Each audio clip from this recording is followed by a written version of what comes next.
Elas são popularmente conhecidas como vacina da China, de Oxford, da Rússia e por aí vai. Estamos acompanhando em tempo real uma corrida contra o relógio. Laboratórios farmacêuticos, universidades, centros de pesquisa e governos do mundo todo trabalham dia e noite para desenvolver uma solução capaz de combater o SARS-CoV-2, mais conhecido como novo coronavírus, responsável pela crise sanitária global que estamos vivenciando. Mas você sabe quais são as estratégias empregadas em cada uma das vacinas disponíveis? Bom, antes de mais nada, entenda como é o SARS-CoV-2, vírus causador da Covid. Esse vírus possui diversas proteínas em sua composição, sendo a proteína S a principal delas. Estudos indicam que a proteína S é a estrutura que mais induz o nosso sistema imunológico a produzir principalmente anticorpos, nossas moléculas de defesa. Além disso, ela também interage com um receptor presente em nossas células e, como vocês já devem ter imaginado, entram dessa forma em nosso organismo. Sendo assim, seria possível de alguma forma neutralizar a atividade desse vírus em nosso organismo? Vamos entender que isso é possível e é exatamente através da vacinação. Com técnicas já utilizadas pela ciência ou com novas formas de induzir a resposta imunológica, as vacinas que chegaram ao último estágio de testes têm o mesmo objetivo: levar ao organismo informações importantes que desencadeiam a produção de defesa contra o novo coronavírus antecipadamente. Existem hoje 4 metodologias que podem ser empregadas para este fim: as vacinas de vírus inativado, as vacinas de vetor viral, as vacinas genéticas e as vacinas à base de proteínas. Vamos entender como é cada uma delas, começando pela vacina de vetor viral.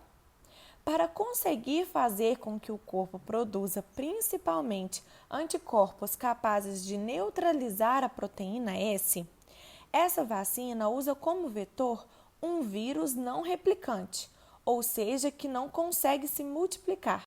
Mais especificamente, um tipo de adenovírus é modificado geneticamente e passa a carrear um pedaço do material genético do vírus causador da Covid-19. Inclusive, o pedaço do material genético inserido no adenovírus é exatamente o gene da proteína S, também conhecida como spike ou espícula, responsável por permitir a entrada do SARS-CoV-2 em nossas células, como conversamos anteriormente. Assim, entrando em nosso organismo, essa formulação, ou seja, esse vírus modificado, é capaz de circular sem se replicar, não provocando nenhuma doença para nós. Além disso, o sistema imunológico o identifica e monta toda a resposta de defesa necessária capaz de impedir sua ação no futuro, quando o coronavírus tentar causar a infecção. Já a vacina de vírus inativado é assim chamada porque nela contém o próprio vírus, porém, popularmente falando, ele está morto. Essa abordagem já é utilizada para a vacina da poliomielite, da hepatite A, dentre outras. O que acontece é que os pesquisadores cultivam o vírus em laboratório e, através da alteração da temperatura e de substâncias químicas, por exemplo, eles matam esse vírus de forma a impedi-lo de infectar e de se multiplicar em nossas células. Ou seja, o vírus será capaz de induzir resposta imunológica sem causar nenhuma doença. Outra tecnologia que tem sido testada é a de usar vacinas contendo RNA. Basicamente, as informações necessárias para produzir a proteína S ou spike são inseridas em nosso corpo. Esse RNA será traduzido, ou seja, transformado em proteínas que irão induzir o nosso sistema imunológico a produzir células que irão nos proteger contra a infecção. Por fim, a quarta tecnologia que está sendo empregada e que já chegou aos estudos de fase 3 é a formulação de vacinas que contêm proteínas.